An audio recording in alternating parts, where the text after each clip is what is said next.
Film boshida Millari ismli ayol qo'shiq eshitib rasm chizib o'tirganida uni ko'rgani dugonasi kelib, Millariga ko'chadagi odamlarni xavotiridan gap ochadi. TVni yoqib Yevropa xalqiga qandaydir tashvish kelganini ko'rishadi. Dugonalar birgalikda Millarining homilasini tekshirtirish uchun shifoxonaga borishadi. Farzand sog'lom edi. Doktor qabulidan qaytayotib, shifoxona oynasiga boshi bilan zarba berayotgan ayolni ko'rishadi. Bu holatdan qo'rqib ketib mashinaga yugurishadi. Ular yo'lda ketayotganlarida tashqaridagi odamlar aqldan ozganda o'zlarini o'ldirishardi. O'sha onda dugonasi nimanidir ko'rib qoladi va u ham aqldan ozganda mashinani ag'darib yuboradi.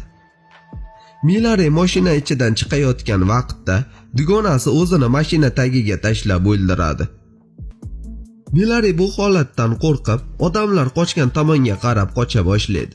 Lekin homilador bo'lganligi sabab yerga yiqiladi. O'sha onda qora tanli odam unga yordam berib, bir nechta odamlar yashirinib olgan uy ichiga olib kiradi. Uy ichida barcha odamlar tashqaridagi holatdan qo'rquvda edilar. Bu voqealar sabab butun dunyo odamlari o'zlarini o'ldirayotgan edilar. Uy egasi Xitoyli odam edi. U tashqarini kameralar yordamida ko'rayotganda unga ham bir nima bo'lib, u ham o'zini o'zi o'ldiradi. Bu uyda yana bir homilador ayol bor edi. Ular Millari bilan do'stlashib olishadi. Bir necha soat o'tgach, ular mashina oynasini bo'yoqlar yordamida berkitib, marketga borishadi. Ular o'zlari uchun yegulikni olishni boshlashadi. O'sha vaqtda ulardan biri sirli narsani ko'radi va o'zini o'ldiradi. Ular darhol uylariga qaytib kelishadi. Biroz vaqt o'tib, eshikdan aqli zaif odam kirib keladi.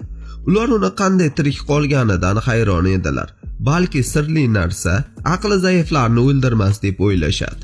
Va ikkinchi homilador ayolni tug'ruq holati bir vaqtda boshlanadi. O'sha vaqtda aqli zaif odam sirli rasmlarni chizishni boshlaydi. Millari o'g'il farzandni, ikkinchi ayol esa qiz bolani dunyoga keltirdi. O'sha onda aqli zaif derazalardagi to'siqlarni olib tashlashni boshlaydi.